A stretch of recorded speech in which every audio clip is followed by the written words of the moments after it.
días. Bienvenidos, bienvenidos. Bueno,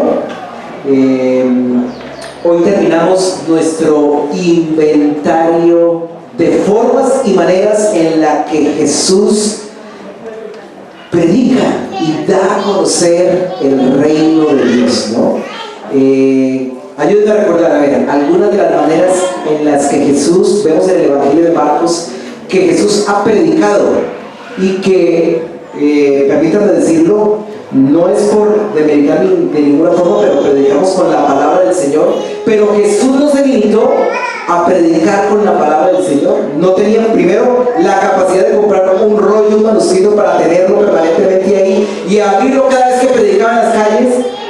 ¿Cómo predicaba Jesús? ¿Cómo lo hemos visto predicar en el Evangelio de Marcos? A ver, hagamos el inventario. Yo empecé la lista, ya lo hemos repetido por 3 o 4 domingos. ¿Cómo ha predicado Jesús en el Evangelio de Marcos? No discriminando. A ver, dice la Biblia, no discriminando e integrando en sociedad. ¿Con quién hizo eso? ¿Cómo predicó así Jesús? Con el leproso. Muy bien, carita feliz. ¿De qué otra forma predica Jesús en el Evangelio de Marcos? Siendo ejemplo, claro, modelando el reino de Dios. Permíteme decir, una de las maneras que hemos dicho relacionado con eso, teniendo autoridad. ¿Se acuerdan que en la sinagoga la gente le apreció y decía, ve cómo enseña este hombre? No como los escribas y fariseos, sino con autoridad. ¿De qué otra forma ha predicado Jesús? Hemos hecho un inventario, yo creo que llevamos como 20 maneras en las cuales Jesús ha predicado en el Evangelio de Marcos. Sirviendo, sin interés de figurar, ¿cierto? Sirviendo y sin interés de figurar. Gracias, Maricel. Relacionándose. Interactuando con las personas, ¿no? Nos acordamos de la escena de Pedro, cómo sanó a la suegra de Pedro. Y la escena que registra Marcos no lo vemos mencionando o profiriendo una declaración de sanidad. Simplemente son 3 las que nos muestra Marcos. Se acerca, la toma, la levanta. Dice el texto, e inmediatamente dejó la fiebre. Relacionándose con las personas. Jesús predicaba relacionándose con las personas, y de hecho pues lo hemos venido aplicando nosotros. Creo que parte del llamado en que nosotros podemos predicar hoy, primero con lo que dijimos, no discriminando. Segundo, relacionándonos, interactuándonos con las personas. Hay personas afuera que necesitan simplemente ser escuchadas, compartir con ellas, ser hospitalarias, invitarles a nuestro hogar, compartir, que ellas se sientan familiares, ¿no? Era una de las formas que veíamos, creando lazos de familiaridad. Así predicaba Jesús. ¿De qué más? ¿De qué otra forma predicaba Jesús? Empoderando a sus discípulos, ¿no? Cuando Jesús lanzó a los 12 a predicar, estaba diciendo, no soy yo solo. Todos podemos participar, todos podemos ser empoderados por el poder de lo alto para darle a conocer. Muy bien, Lu. Don Orlando. Siendo frágil, humilde y vulnerable. Claro, hace 8 días veíamos que si Jesús predicaba mostrando tal cual es Él, la forma de predicar nosotros es lo mismo, siendo frágiles, vulnerables. El hecho de que seamos cristianos no quiere decir que seamos supermanes, que seamos mujeres maravilla, que no suframos, que no nos duele absolutamente nada. No. Podemos predicar viviendo la vida, encarnando la vida tal cual somos. Somos vasijas de barro. Muchas gracias, don Orlando. ¿De qué otra forma? A ver, Patri. Visibilizando. ¿Con quién hizo Jesús eso? Con el hombre de la mano seca, ¿no? Que tal vez había vuelto parte del paisaje de la sinagoga, y Jesús le dijo, levántate, levántate. Tal vez muchos le habían visto y pues le ignoraban verdaderamente. Jesús predicaba visibilizando a los ignorados. ¿Qué otra forma? Gracias, Padre. Dándose a conocer, revelándose. Revelándose tal cual es. Pero mire, decíamos, inspirando a otros. ¿Qué fue lo que hizo Jesús para que un Simón que se llama Pedro, un Andrés su hermano, Jacobo, Juan, dejaran las redes y le siguieran? ¿Qué fue lo que vieron en ese hombre? Les inspiró para dejar lo que hacían y convertirse en pescadores de hombres. ¿Cómo más ha predicado Jesús? Contando historias, ¿se acuerdan? La parábola del sembrador, contando historias de la cotidianidad. La parábola del sembrador no era una historia que estaba en el texto bíblico de la época de Jesús, del Antiguo Testamento. Fue una historia que articuló Jesús conforme del quehacer del día a día, que sabemos que la cultura de la época era la cultura agrícola, y a través de esa historia del sembrador, de la semilla, transmite un mensaje del reino de Dios, ¿no? Contando historias. Creo que nosotros también, algunos tienen la habilidad. Por ejemplo, yo recuerdo el papá de Omar, Arturo. Yo no sé, pero el tono costeño tiene una capacidad de contar historias que uno queda así. Y es un hombre que predica contando historias. Es un hombre que predica contando muchas ilustraciones. Así podemos predicar de Jesús, utilizando expresiones del sentido común, ¿cierto? ¿Dónde Jesús utilizó expresiones del sentido común para predicar? Cuando le increparon unos escribas y fariseos, diciendo: no, las maravillas que tú haces no es por Dios, es el poder de Belcebú. ¿Se acuerda el texto en Marcos capítulo 2? Y Jesús utiliza tres expresiones del sentido común. Como una casa dividida contra sí misma va a prosperar, como un reino dividido contra sí mismo va a prosperar, y como Satanás se va a dedicar a echarse a sí mismo. Eso no tiene absolutamente nada de lógica. Jesús predicaba también utilizando sentido común. ¿Qué más nos falta por aquí? Acompañando en momentos de dificultad. ¿A quién acompañó? ¿A quién acompañó Jesús? ¿Con base en qué historia? A Jairo. Se dejó abordar por una persona que tenía necesidad y le dijo: voy contigo, te acompaño. ¿Se acuerda? Es el sándwich que vimos en la mitad de la historia. Se mete una mujer que tenía una hemorragia muy fuerte y Jesús le sana, pero sigue y culmina en la casa de Jairo, y esa casa es bendecida. ¿De qué otra forma predica Jesús? Bueno, exponiendo la palabra de Dios, sobre todo delante de con quienes usó la palabra de Dios para predicar. Delante de los escribas y fariseos, es decir, un auditorio que estaba familiarizado y conocía el texto bíblico. Con ese auditorio sí utilizó Jesús el texto bíblico, haciendo referencias del texto bíblico, pero es la gran variedad de formas en la que podemos predicar. Yo quiero que nuestra introducción del día de hoy sea una oración, donde le podamos decir al Señor: Señor, ayúdame a predicarte, ayúdame a proclamarte, ayúdame a darte a conocer. A mi alrededor hay personas que tienen necesidad de escuchar la palabra de Dios, ya sea a través de una historia, ya sea a través de un testimonio. Se me había olvidado el testimonio. ¿Con qué escena vimos que se puede predicar? Con un testimonio de lo que Dios ha hecho en la vida. ¿Con la escena de qué? Marcos capítulo 5.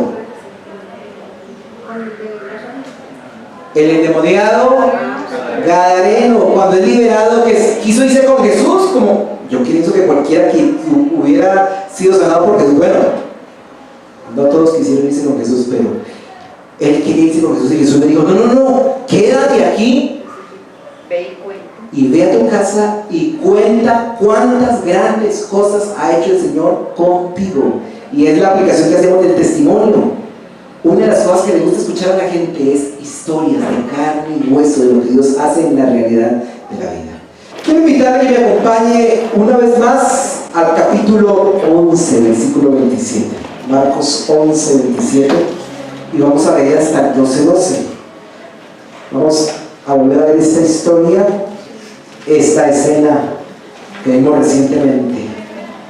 Recuerden que hemos vuelto a ver el Evangelio de Marcos con unos lentes especiales. Tratar de captar cómo predicaba Jesús. Es lo que hemos venido haciendo durante estas semanas.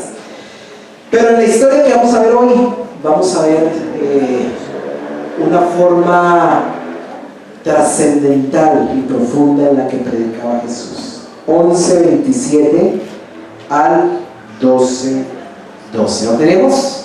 Amén.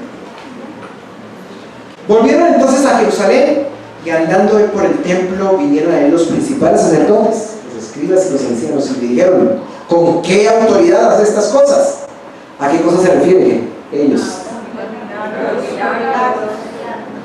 Milagros, prodigios, señales. Pero por ejemplo, ¿qué había hecho recientemente en la escena anterior de ese texto? Había entrado al templo. ¿Y qué había hecho en el templo? Derribado, sacudido y había confrontado tremendamente, ¿no?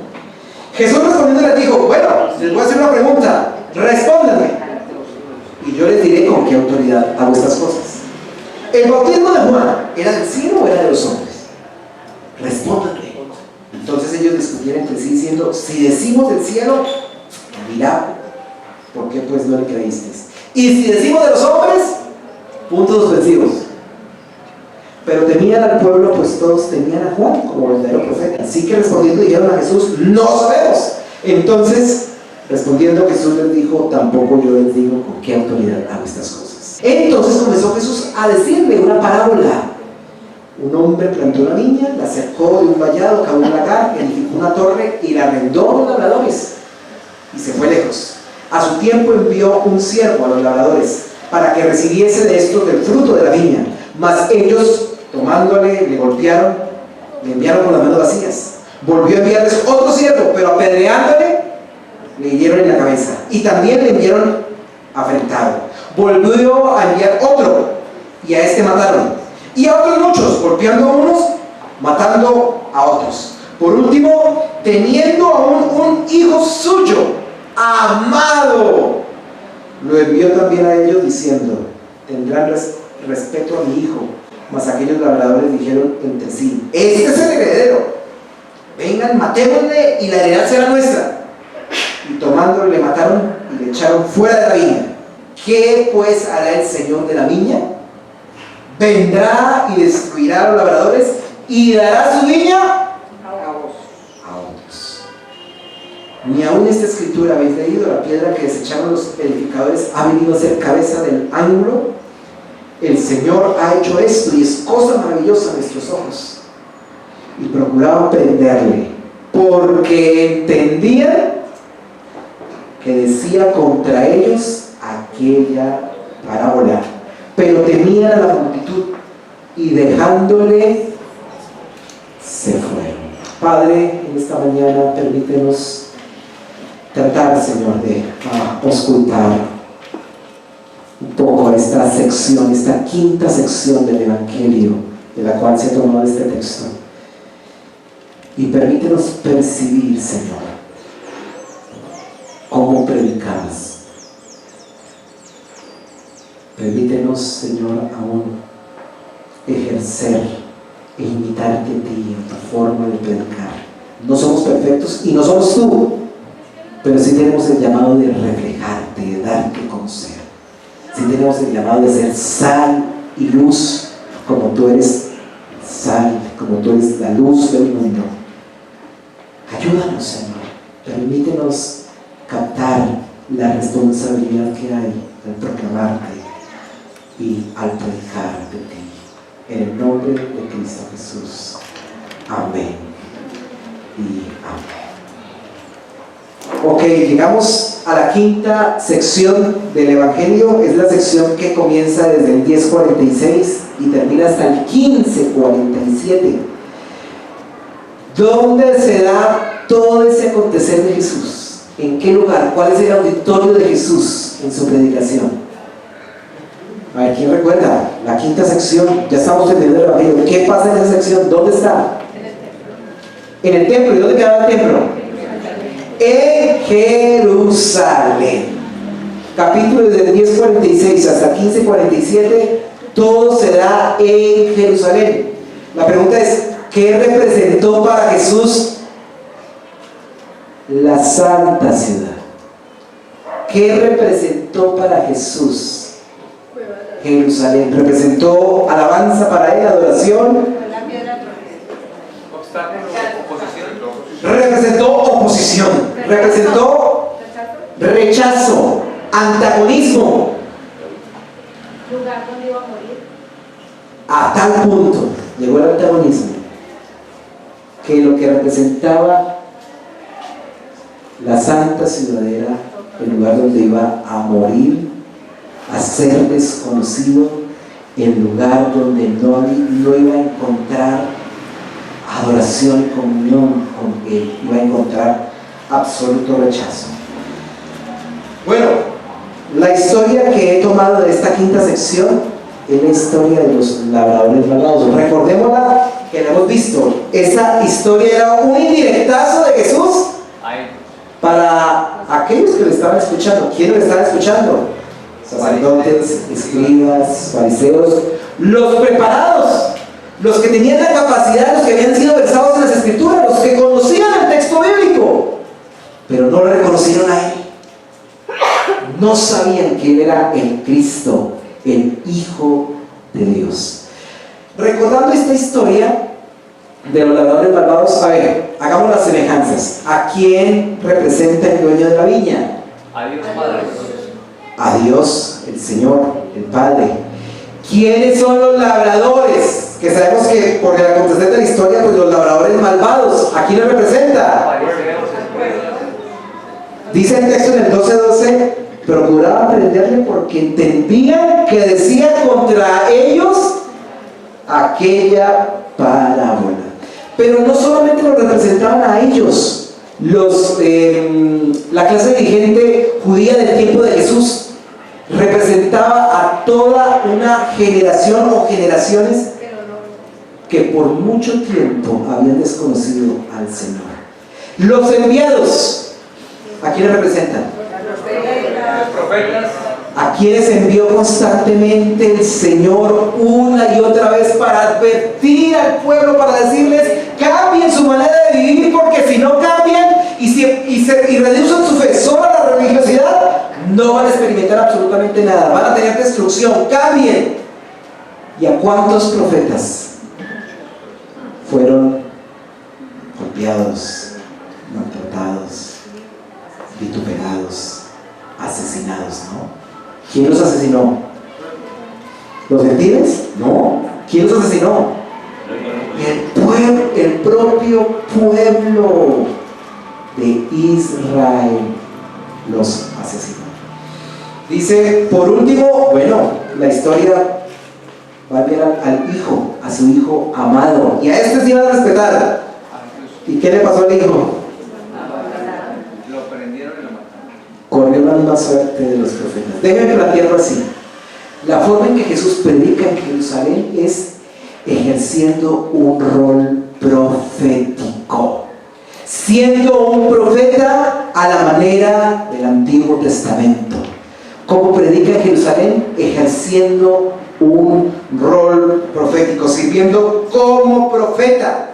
Así que permítanme repasar algunas de las escenas que hemos visto en esta quinta sección, algunos de los apartes de esta quinta sección, para ver el rol profético de Jesús frente a Jerusalén, frente a la crema innata de la sociedad judía, que debiera haberlo reconocido y saber quién era Él. Pero lo suyo vino y los suyos no le recibieron. En primer lugar, la manera en que Jesús ejercía su rol profético era cumpliendo con la voluntad de Dios hasta el final. Cumpliendo con la voluntad de Dios, para lo que toma nota, cumpliendo con la voluntad de Dios hasta el final. Recordemos que en la sección anterior, ¿cuántas veces Jesús había recordado a sus discípulos a qué iba a Jerusalén? 3 veces, muy bien, caridad que para María C. 3 veces Jesús les había dicho: he aquí, subimos a Jerusalén y el Hijo del Hombre será entregado a los principales sacerdotes. No va a llegar a entrar de tú a tú con ellos, a hacer relación con ellos, a entrar en comunidad con ellos, no. Va a ser entregado a los principales sacerdotes y a los escribas, y le condenarán a muerte, y le entregarán a los gentiles, y le escarnecerán, le azotarán, le escupirán. y le matarán. ¿Sabía Jesús lo que le esperaba en Jerusalén? Sí. ¿Y qué hizo? Fue. Siguió. Marcos 11:11 dice, entró Jesús en Jerusalén y no huyó. Entró Jesús en Jerusalén a pesar de lo que sabía que iba a experimentar. Entró Jesús a Jerusalén y no se apartó de la agenda del Padre para su vida. ¿Le implicó esfuerzo hacer la voluntad del Señor a Jesús? ¿Se acuerdan cuando vimos la escena del Getsemaní? La lucha por no apartarse de la voluntad del Padre. Padre, si es posible, pase de mí esta copa, pero no se haga mi voluntad, sino la tuya. Jesús tampoco entró en el jueguito de demostrar poder.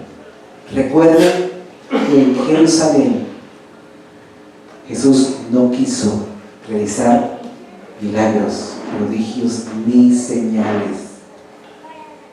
Y bien que se lo tendrían merecido estos prepotentes al ver a Jesús y al antagonizar con él. Jesús no demostró poder, no quiso demostrar y ostentar poder porque sabía que no era la voluntad del Padre. No era la voluntad del Padre expresar su reino en términos humanos, en términos de reino humano, con poder, con altivez. Él entró humilde, en un asno, en un pollino, ¿se acuerdan? Una segunda forma en la que Jesús cumple su rol profético fue denunciando la realidad de pecado. Denunciando la realidad del pecado. Mencionamos ahorita la escena del templo. Recuerden que lo que Marcos nos muestra en primer lugar cuando entra a Jerusalén es entrar al templo. ¿Y qué hizo en el templo? Se encontró con un mercado en el templo, un lugar que no debía estar allí, y se encontró con un mercado en el propio templo, y Jesús les dijo: ¿no está escrito? Mi casa será llamada casa de oración para todas las naciones, pero ustedes la han convertido en ¿qué? Cueva de ladrones. ¿Qué representaba para Jesús el templo? El santo templo. Una cueva de ladrones. Jesús confronta la hipocresía, la falsa fe en el templo, con la historia que leímos hoy, con la historia de los labradores malvados. Está exponiendo la maldad del corazón de sus contradictores, escribas, fariseos, principales sacerdotes, los que debían ser los más piadosos, los que debían reflejar con su propia vida la bondad y la piedad del Señor. No lo reflejaban. Por el contrario, con historias, con intentazos como estos, Jesús estaba exponiendo la calidad de la fe de ellos y lo que estaban dispuestos a hacer. Vemos en esta sección, en esta quinta sección del Evangelio, que los piadosos, los preparados, entre comillas, los santos, entre comillas, estaban dispuestos a matar a Jesús. ¿Se acuerda que cuando Jesús estaba ante Pilato, los piadosos a quienes instigaron para que se les entregara? ¿A Jesús o al homicida? Los piadosos se aliaron con el homicida, los santos.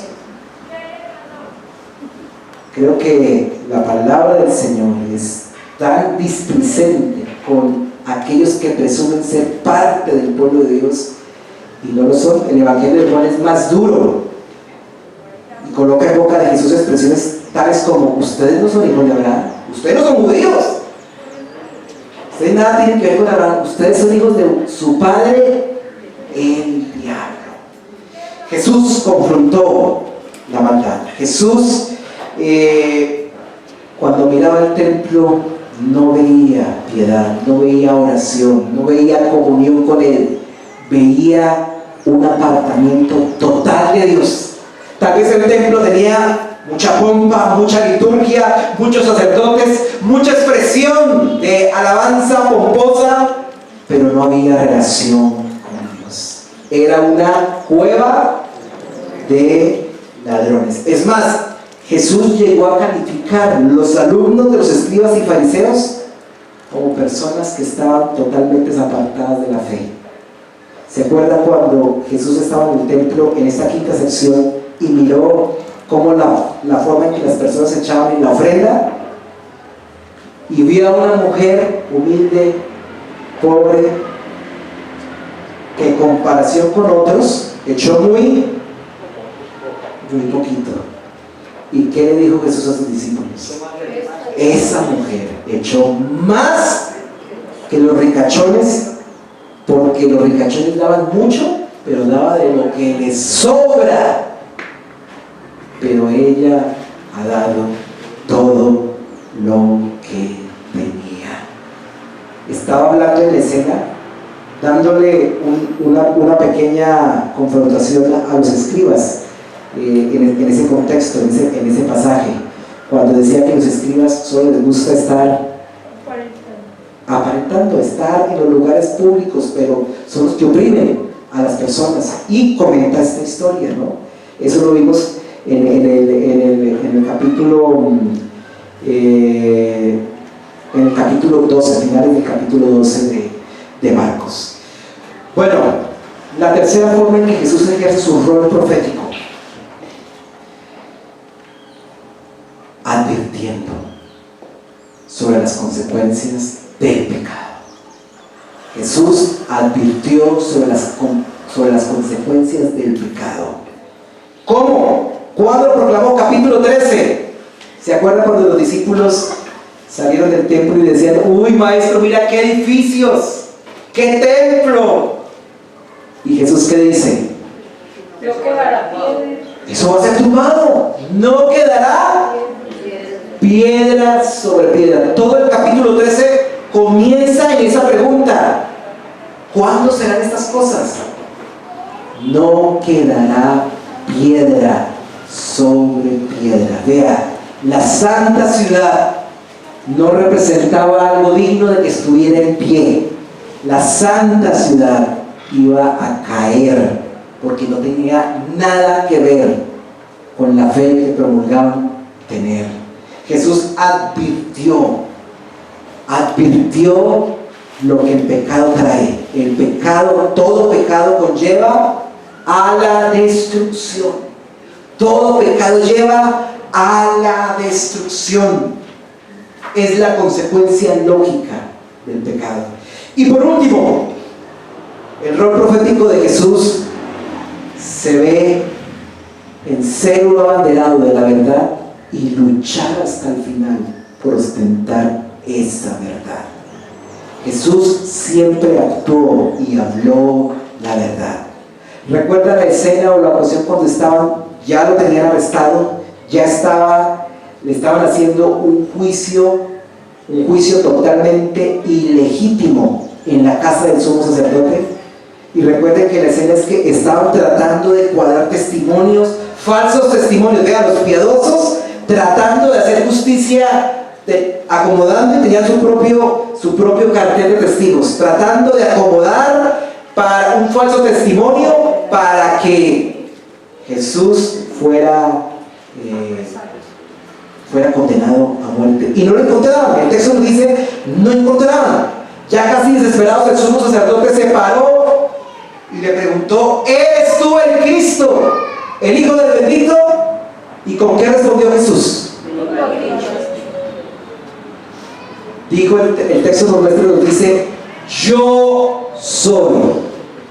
Lo dijo clara y explícitamente: yo soy el Cristo. Con ese yo soy, dijo: yo soy el Cristo, yo soy el Hijo del bendito. Y van a ver al Hijo del Hombre sentado a la diestra del poder de Dios. ¿Qué estaba diciendo Jesús? ¿Una mentira? La verdad. ¿Una invención? No, estaba diciendo la verdad. Y sabía que por esa verdad iba a morir. fue capaz de sustentar esa verdad y no cambió y no se retractó, pagó el precio de decir la verdad y nada más que la verdad.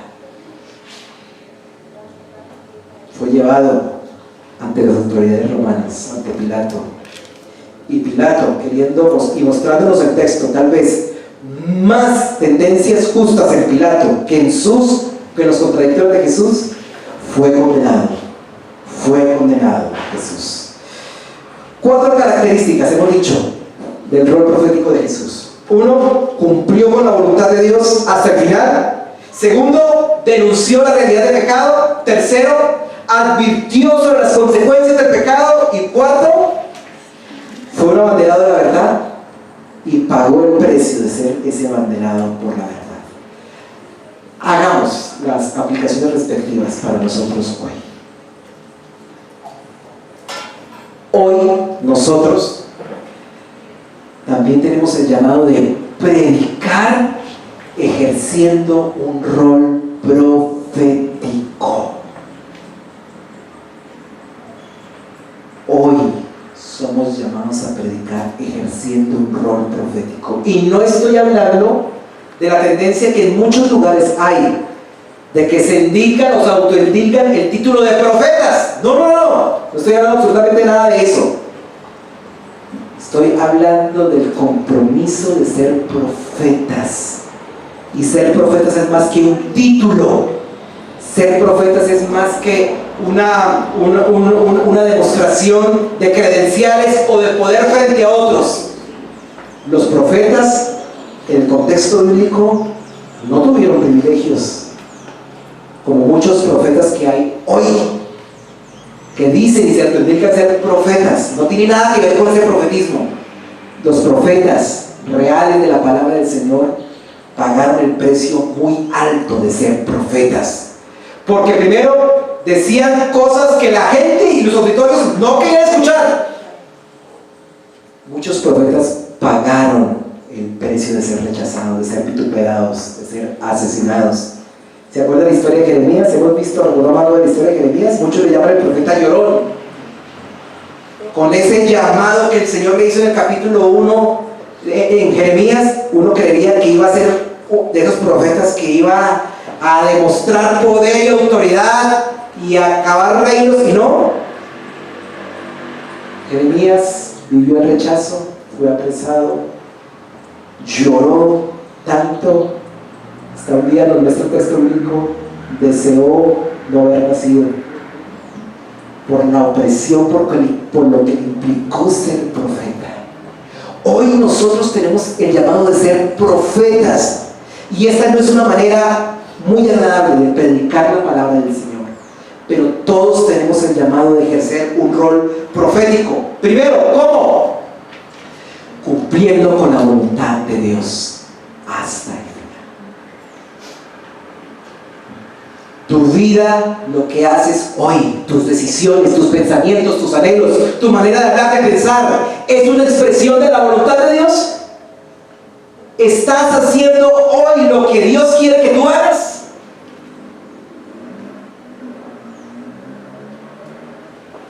¿Cuál sería el criterio de Dios frente a tu vida? ¿Eres un cumplidor de la voluntad de Dios? ¿Eres un hacedor de la voluntad del Señor? ¿Estás haciendo y estás tomando las decisiones que Dios quiere que tomes? ¿Tienes los sueños, los anhelos y los deseos que Dios quiere que tengas? Recuerde que no todo está dentro de la voluntad del Señor. No tiene que ser cosas ilegales, no tiene que ser cosas que estén fuera de la ley, pero todo lo que esté fuera de la voluntad de Dios es nocivo y será nocivo para ti y para mí.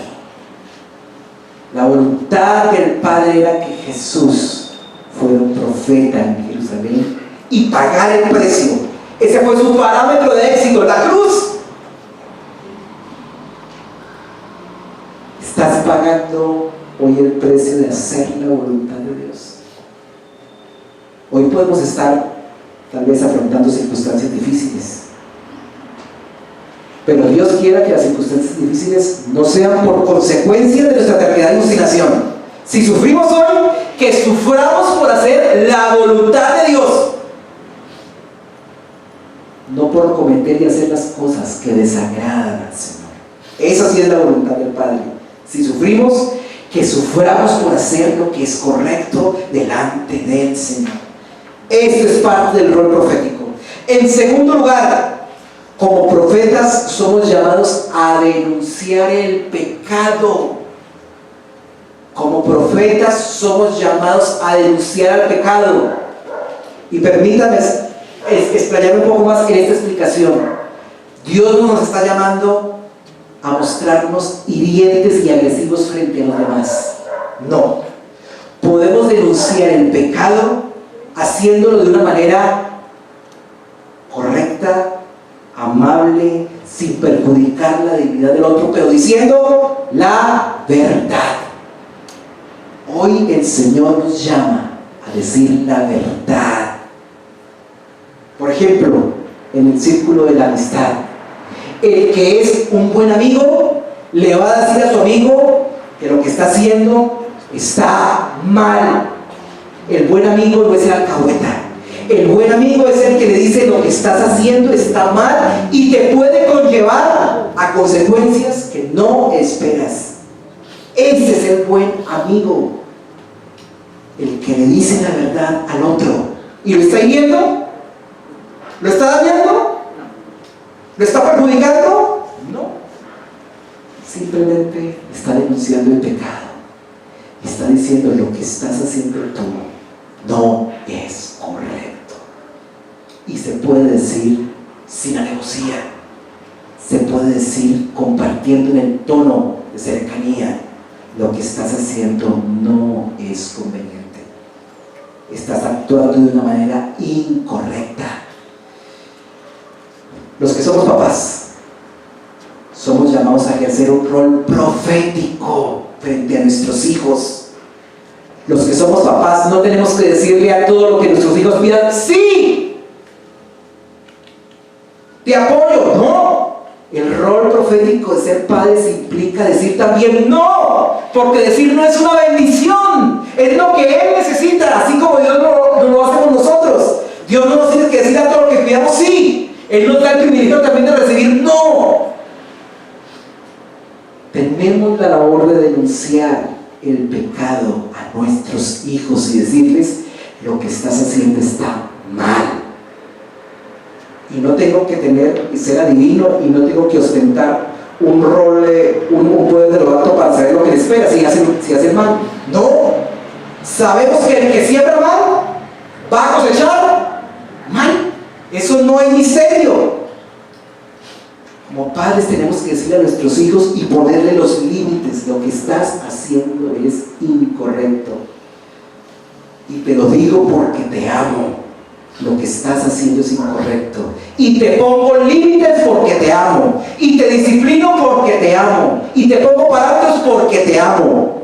Ese es parte del rol profético que como padres debemos ejercer. Tenemos que decir lo que está mal, diciéndolo de la mejor forma, de la mejor manera, pero diciendo la verdad. En tercer lugar, ya lo hemos dicho de una forma con este punto: advertir sobre las consecuencias del mal proceder. Dios no puede ser burlado. Todo lo que el hombre siembra, eso cosecha. Así vengamos a la iglesia, así conozcamos la palabra del Señor. Si sembramos lo que no es debido delante del Señor, cosecharemos lo que no es debido delante del Señor. Es parte de nuestra manera de predicar, es parte de nuestra manera de decir que Jesús es el Señor. Ojo, lo que estás haciendo es mal y te puede llevar a malas consecuencias, a malas experiencias. No lo hagas. Jesús lo hizo, pero su mensaje no fue recibido. Por último, ejercemos nuestro rol profético diciendo la verdad y pagando el precio de decir la verdad. Puede que la verdad nos acarree rechazos, separaciones, apartamientos, porque no se quiere escuchar la verdad, o se nos califica como anticuados porque somos los llamados a ostentar los valores y los principios del reino de Dios. Hay expresiones sociales de este tiempo que no están en la palabra del Señor, pueden ser constitucionales, pero no están en la palabra del Señor, no están en la voluntad del Señor, y somos llamados a pagar el precio hoy de decir lo que está bien y lo que está mal delante del Señor. Quiero invitarle